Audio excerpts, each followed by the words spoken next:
When a woman believes a life has no value, It didn't mean anything bad. it's best to stay away. It was okay. Murder became okay. A drug binge takes two young women They had 4 living witnesses to deal with. Get down! to the brink of humanity. There was no stopping. A young wife finds divorce more shameful than murder. There was an extreme amount of overkill. How much? And greed drives a gangster's wife to turn on her own. Don't get any money out of dead people. These deadly women all commit senseless slayings.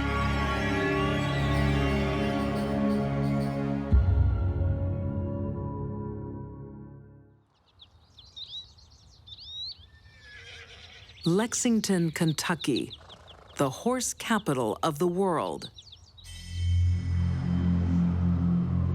A long way from the million-dollar studs, the city's back streets are the haunt of Tina Powell and LaFonda Faye Foster. Need more money.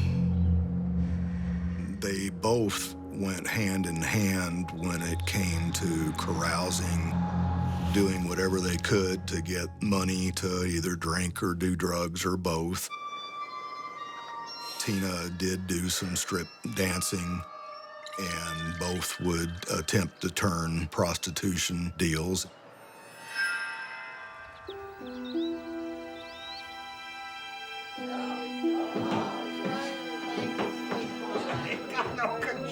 No one can understand what comes over the pair of them on April 23rd, 1986, at the home of Carlos and Virginia Kearns, their regular drinking partners. They were all alcoholics, all people who were sort of from the seamier side of life. You got some money? Sorry. Their older friends are easy targets. You got something. You gotta give me some. What you gonna give me for it? I know how much you like that bath I gave you.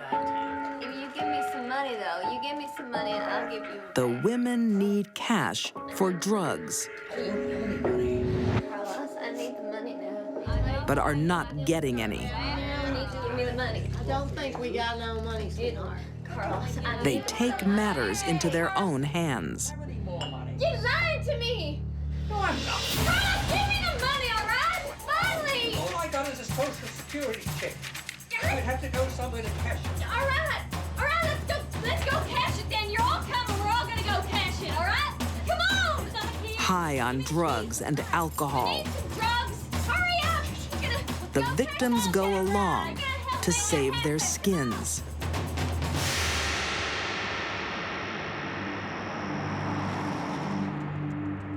The reputation of Faye Foster was rather formidable. Tina, over there. I expect that fear had a lot to play with not trying to resist.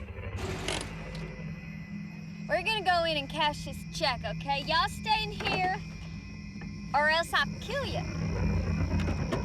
She was a very mean woman.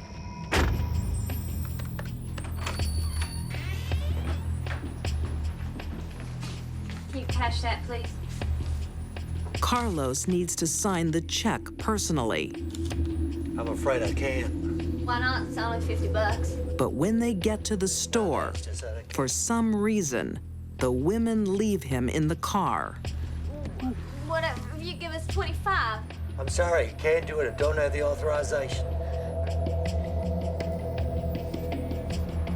Hey guys, how y'all doing? Here, Roger, when you get out. Just this morning. Got any money? Frustrated, the women's crazy solution Come on, you're coming with us. is to take a fifth hostage. An old friend, Roger Keene. Hey, Theo, how you doing? All right? Carlos. All right. It's too crowded sort of desperate to get money. And apparently, as the day and the night wore on, they got more and more desperate.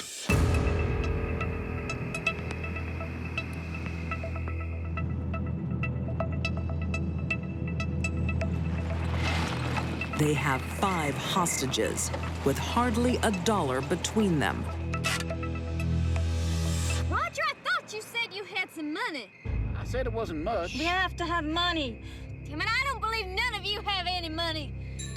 The drug addict's frustration All right, get out now. turns to fury. Now! Come on! Out of the car now! Come on! These poor people were just sort of drunk out of their minds and being sort of led to slaughter. Get out! Get down on the ground! Face first! Down! Get down! LaFonda Faye Foster and Tina Powell now do something totally senseless.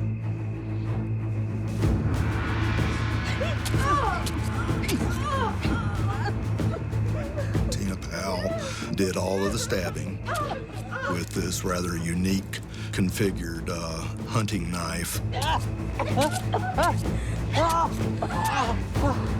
The blows leave the hostages wounded, but not fatally.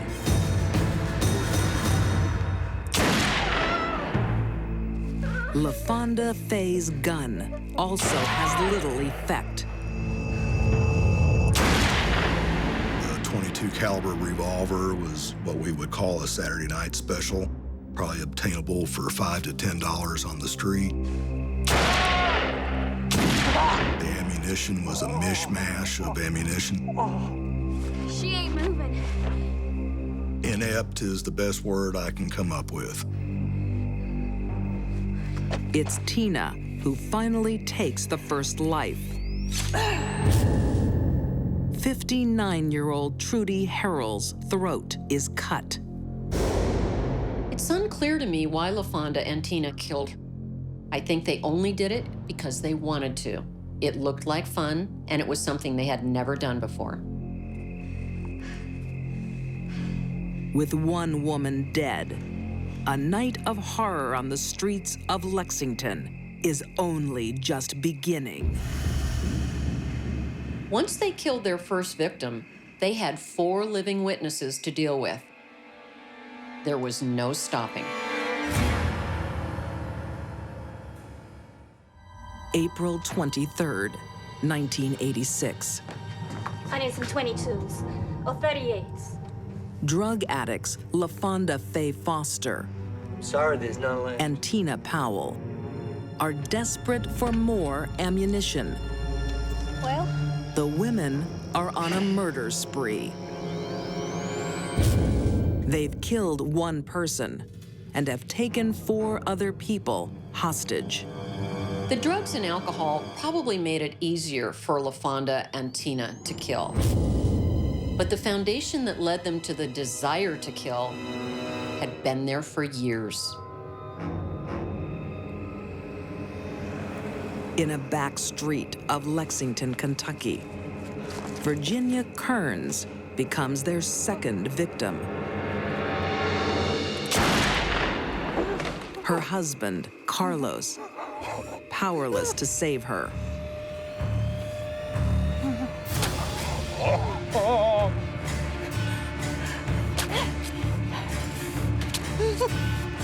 The city has never known a night like this. It was kind of crazy that night. Bodies just kept showing up fairly close to each other. The police, for a while, couldn't figure out what was going on. It was kind of like, you're kidding, not another body. 2 women are dead, and the night will go from bad to worse. We found the body of Roger Keene underneath the car. And we found the body of Ted Sweet leaned up to the back of the car. You could see the gunshot wounds. You could also tell that he had been run over by the car.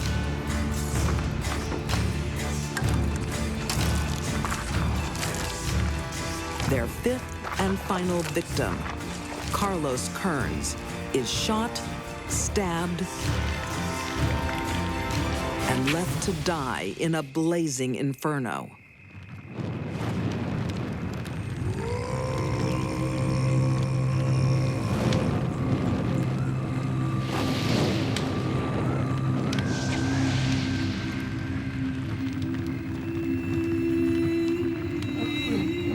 None of those people needed to die.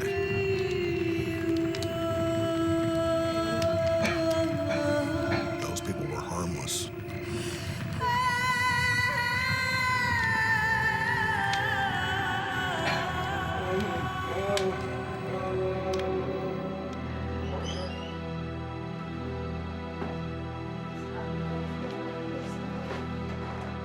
You girls all right? Yeah, we're fine.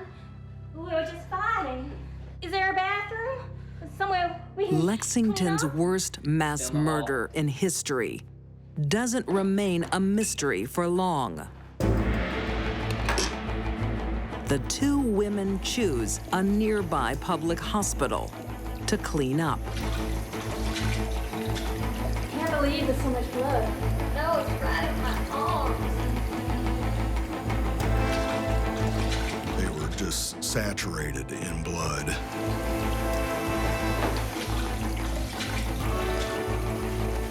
In fact, the blood had identifying factors from all the victims on it.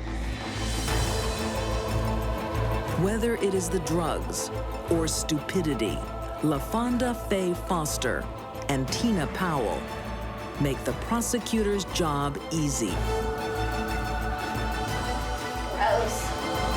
The nursing staff there at the hospital knew something had to be wrong and notified the police. Within minutes of arriving, the two women are arrested. In 1987, Tina Powell is found guilty of 5 counts of murder and sentenced to life in prison. She's eligible for parole in 2021. LaFonda Faye Foster is convicted of 5 counts of first-degree murder and receives the death penalty. Granted a retrial in 1991, she pleads guilty, avoids execution, and is now serving a life sentence. Still the largest mass murder in Lexington history. It wasn't a crime of hatred, it wasn't a crime of anger or passion, it was just they were really drunk and they weren't getting what they wanted. LaFonda and Tina were able to kill in a heartless manner and had no remorse for what they did because they were sociopaths. They had no empathy for any other human being. When they met and joined forces, they became deadly women.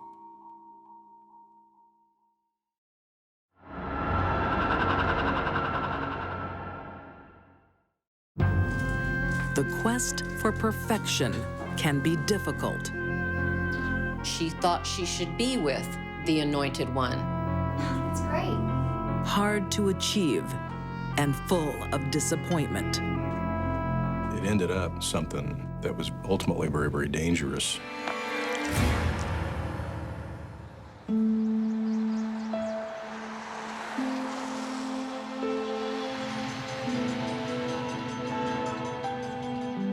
In the late 1970s, in the town of Olathe, Kansas, After the resurrection, love Messiah blossoms. which sea? Sea of Tiberias. That is correct. David Harmon meets Melinda Lambert. Now, whoever answers the following question correctly will be the new They met at Bible camp, where David was a really athletic, big, smart boy. He was a Bible quiz champion. Pilate offered to release one prisoner. Which He was really, really sought after. He was a catch there. be released? Joseph, I think you go first. It was Annas. Her father was this major religious figure in the evangelical church. I think it's Barabbas. Congratulations! You are the new Nazarene Bible champion. Their community has high expectations of the promising couple who marry young.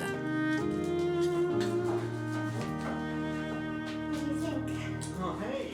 At the time, function of those in the church and on this earth is to live their lives achieving a state of perfection that Jesus achieved. What? Honey, it's fantastic. But even a golden couple can lose their shine. Keep making some more of those. They're gonna be gone. Obviously, a state of perfection is a hard thing to achieve, and even the attempt can cause certain problems along the way.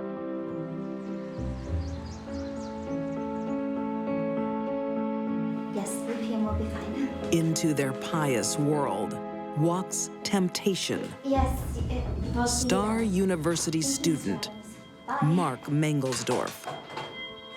Hi. Hi, I'm Mark. I'm the student body president. What can I do for you, Mark? Well, He was considered to be this superstar there at the university. He's a really smart kid. He's president of the student body. He was a handsome guy. Tomorrow at 10? 10 a.m. works for me.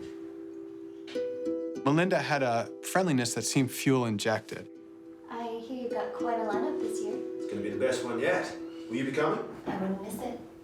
She'd lean in close, she'd giggle at what you said, she'd put her arm on your forearm when you talked.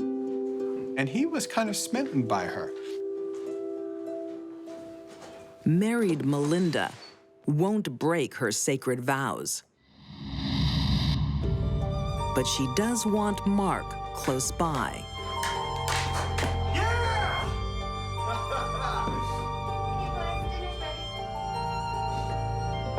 Melinda introduced Mark to David, and they became a trio of close friends. Bless us, O Lord, for these your gifts, which we are about to receive. This relationship allowed Melinda to have innocent time with Mark, with no one suspecting how she deeply felt for him. How's the response to Revival Week? Oh, incredible.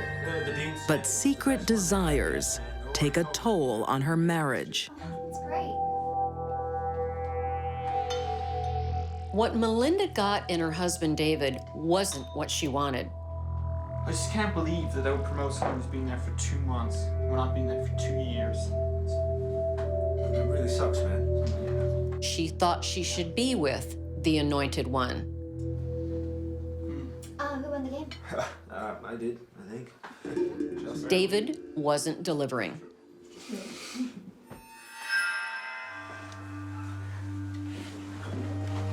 Melinda and Mark don't have an adulterous affair.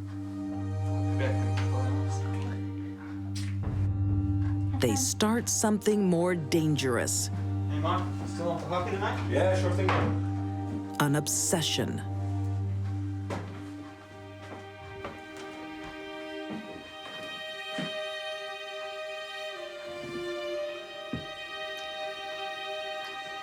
Her intentions were to be as close to Mark for as long as she could. What form this would take, I don't think even she knew at the time. Melinda's desire is to be with Mark. Can't do this anymore.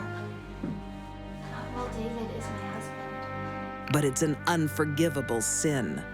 What if you weren't married anymore? You know divorce isn't an option. If you were heavily involved in the church, a divorce was very much frowned upon, would be a gross understatement. We have to do something. I love you. I love you too. There is only one saving grace. If David was to... If he died, then we could be together.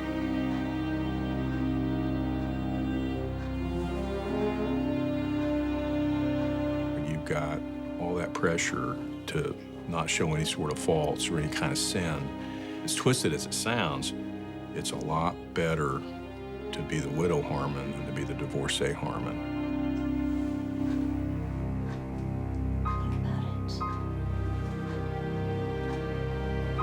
For Melinda's holiness, David must go.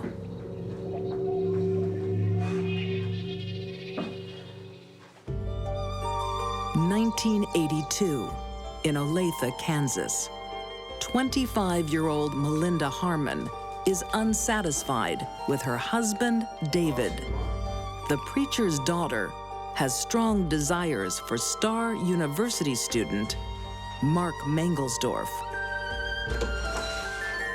Melinda saw in Mark sort of a way out or a way toward a life that she had originally wanted.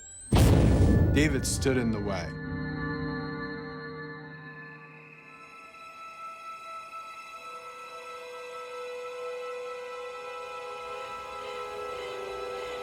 Divorce is a sin, according to Melinda's church.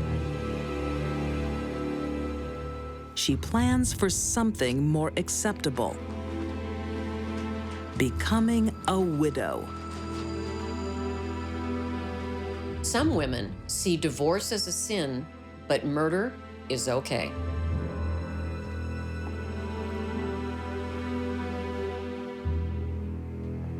"22-year-old Mark is willing to kill David and make it look like a home invasion.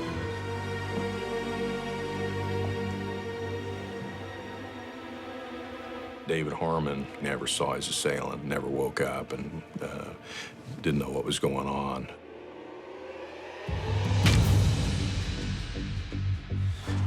He bludgeoned David. 7 or 8 blows from a crowbar. There was an extreme amount of overkill. His head was crushed, and the eyeball, her husband's eyeball, popped out of his head and rolled along the floor.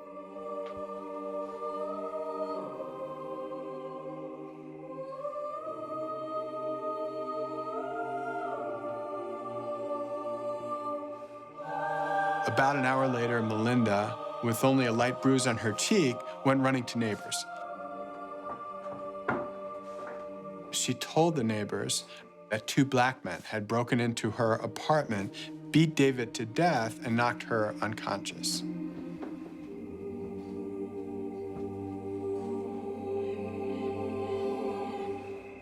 They said they wanted the keys to David's bank. That's all I heard before they hit me. And the intruders, how many were there? 2. It was a very, very circumstantial case. It was what I used to call an eyebrow raiser. And they were both black men? Yes, that's right. When you hear the evidence, you kind of think, wow, that kind of stinks. But, an eyebrow raiser won't get you past proof beyond a reasonable doubt.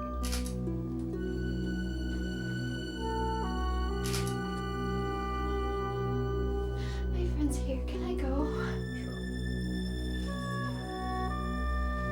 People began to talk. They began to talk about the frayed edges of Melinda and David's marriage. They began to talk about the strange closeness of Mark and Melinda.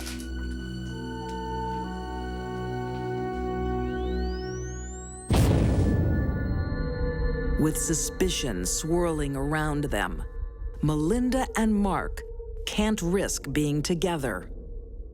The last time they spoke was at the funeral. Their crime of passion drives them apart forever. I think Mark and Melinda were so clouded by their feelings for each other, they didn't think this murder out well. They didn't realize that after it was done, they really wouldn't be able to be together in that small town.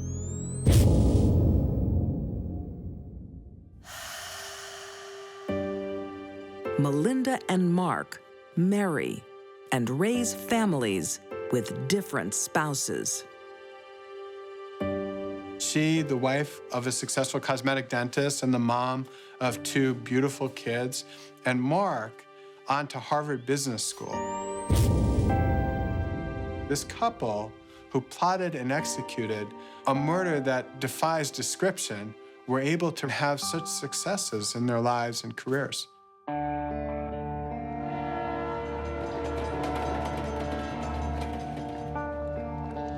In 2002, prosecuting attorney Paul Morrison is asked to reopen the cold case. With no new evidence, it is a stab in the dark. The Olathe Police Department met with our office and decided that we were going to send a team to talk to Melinda Raish and just hit her up cold. Can I get you tea?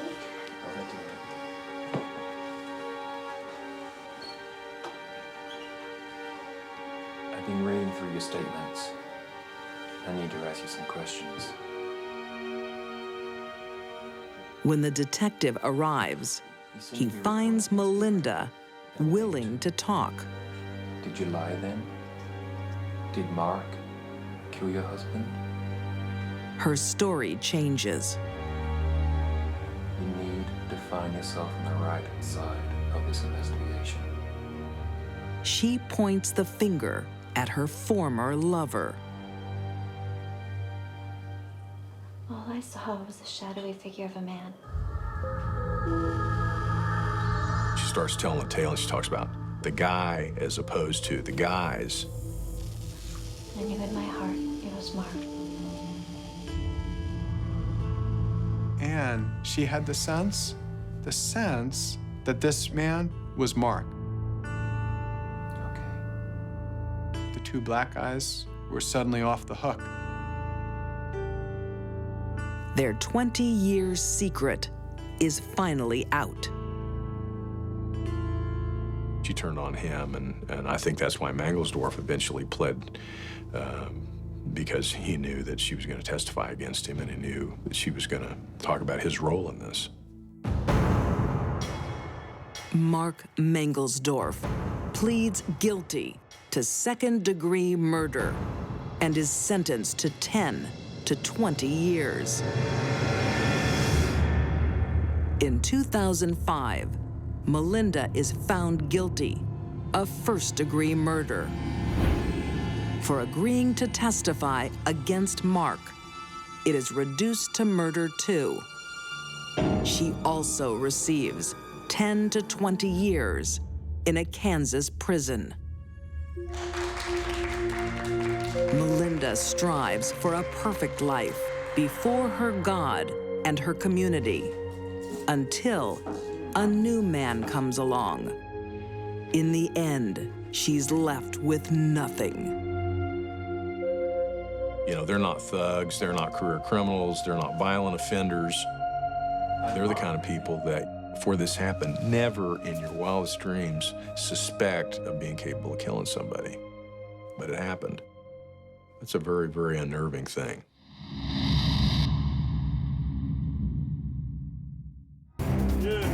Some women know what they want from an early age. Do it. To live the life of a gangster. This is where the greed came in. I am hope. Jealousy and ego. But it is a road paved with misery. She was the toxic influence. In the end, it got them all killed.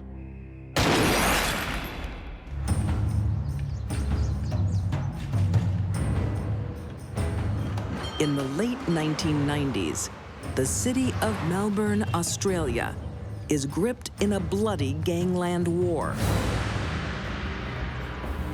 Before it's over, some 30 gangsters will be gunned down on suburban streets. Crime matriarch Judy Moran's family is at the heart of the blood battle. Million-dollar drug dealers with mortal enemies.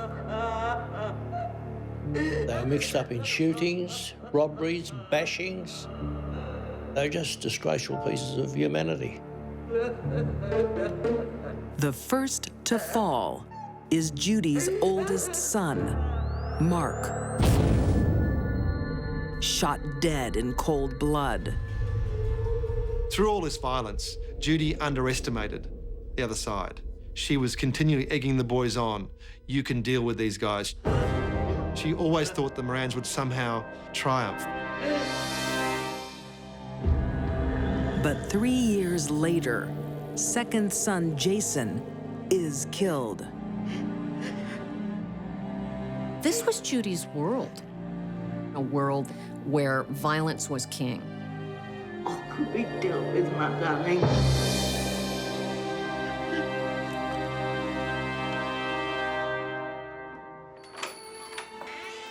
Good afternoon.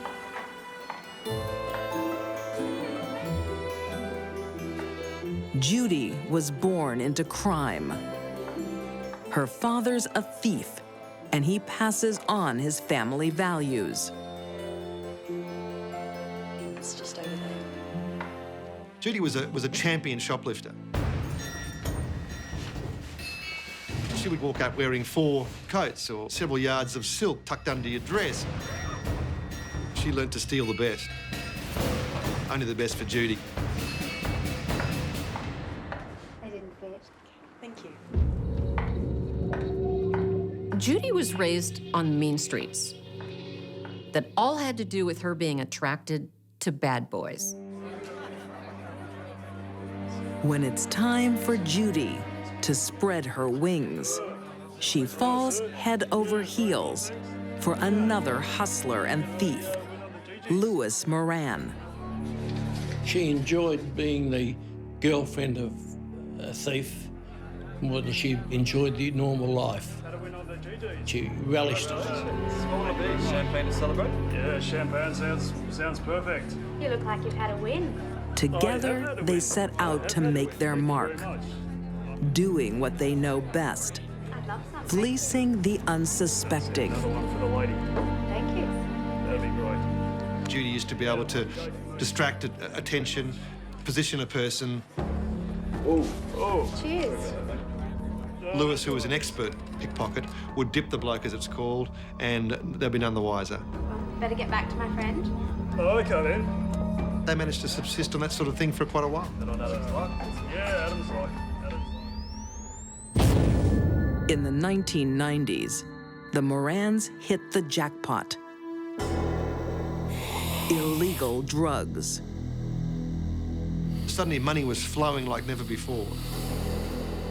She started to see herself as almost criminal royalty. But it is a deadly business. After losing 2 sons, Judy loses her husband to gang wars. Mrs. Moran? By now, she is a criminal celebrity. I am a wife with no husband and a mother with no children. How the hell do you think I feel? Oh, Mrs. Moran? Mrs. Moran? It gave her a chance to have interviews, and it gave her a chance to flaunt around like an old tart. Judy loses more than her family. So, are you going to help me find the money or not? She loses her income. Louis owned property. He owned land, lots of it. When you get used to living this life of luxury without working for it, then you start to lose relativity, perspective on where you are, and she certainly did. There's got to be millions stashed away somewhere. She really thought that she was entitled to all this. Can't just evaporate, can it? So where else do you want me to look? I suggest that you look at his brother, Tuppence. He never But criminals don't leave their money in the bank. owned money. Your choice, Mrs. Moran. Thank you. Judy is convinced Louis has hidden his drug fortune around town. Had enough of your behavior, Judy. And that his brother, Des Tuppence Moran, knows where it is. You're not entitled to anything, Judy. I am owed. She perceived that he had the key to all the money. And she thought that there should be many, many millions of money still around. To placate her, Des offers Judy financial help. Out of respect for my brother, I will give you an allowance. How much? 4,000 a month. With respect, that's not nearly enough. Well, that's all you're going to The get. gangster No more, queen is no less. livid. We'll see about that. This is where the greed came in, and jealousy and ego, and why should I be left like this? The grieving matriarch will become a murderer. Melbourne, Australia, in 2009. There's got to be millions stashed away somewhere. Crime matriarch Judy Moran has lost everything. How the hell do you think I feel? Her family is murdered. And now she's relying on handouts from brother-in-law Tuppence Moran. She was being paid $4,000 per month. I am owed. It's not enough for this gangster queen.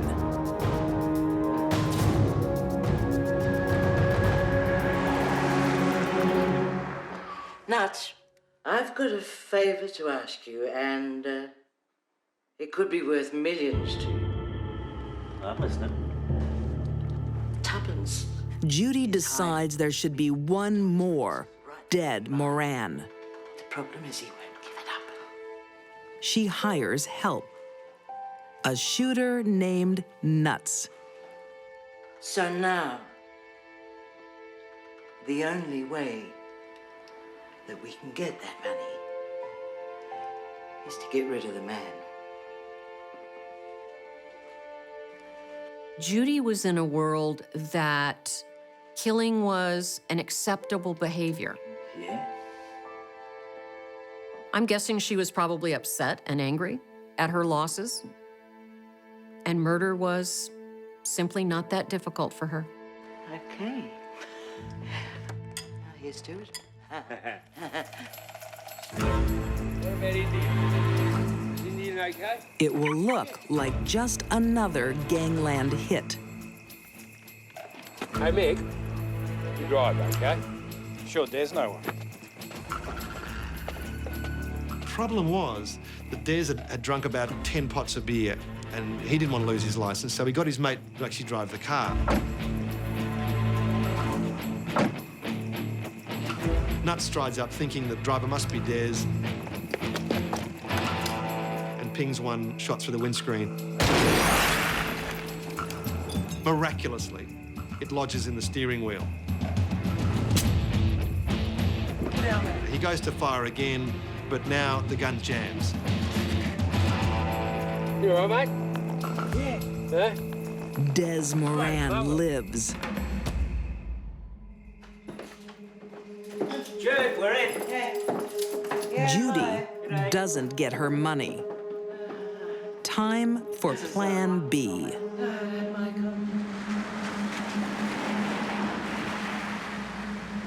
Three months later, at a Melbourne coffee shop,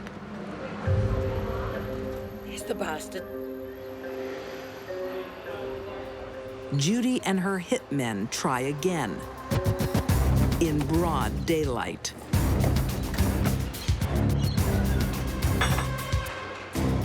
I can't imagine why she would do it, because you don't get any money out of dead people.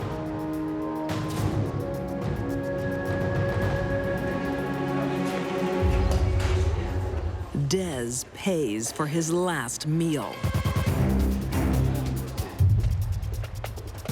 as two strangely disguised assassins move in.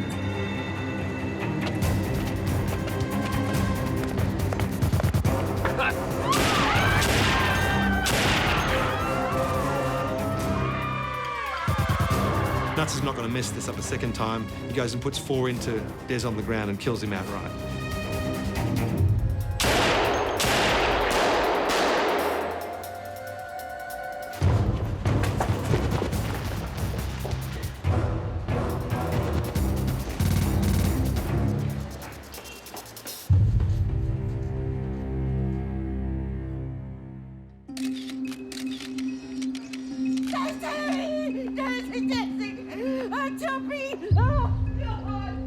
It's time for Judy's greatest performance, her alibi. Not another Miranda. This is a way she wanted to portray herself to people to get their sympathy and, oh, poor Judy again. It should have been me.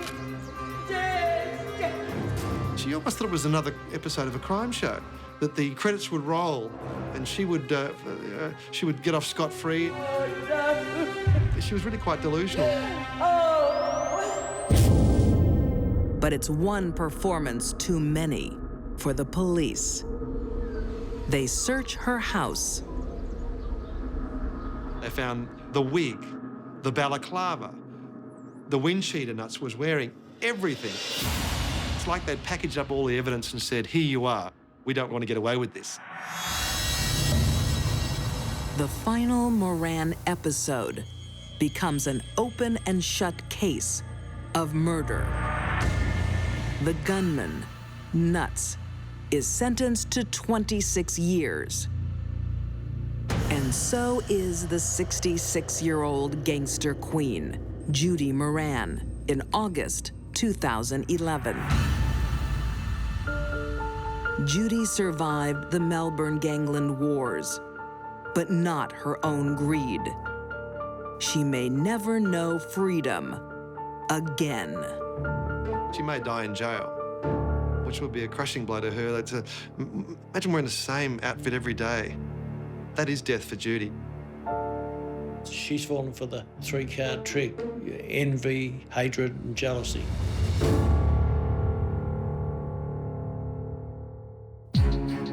These deadly women were willing to kill for their own comfort. High on drugs, LaFonda Faye Foster and Tina Powell murdered 5 friends. Melinda Raish felt divorce was taboo, but murder was allowed.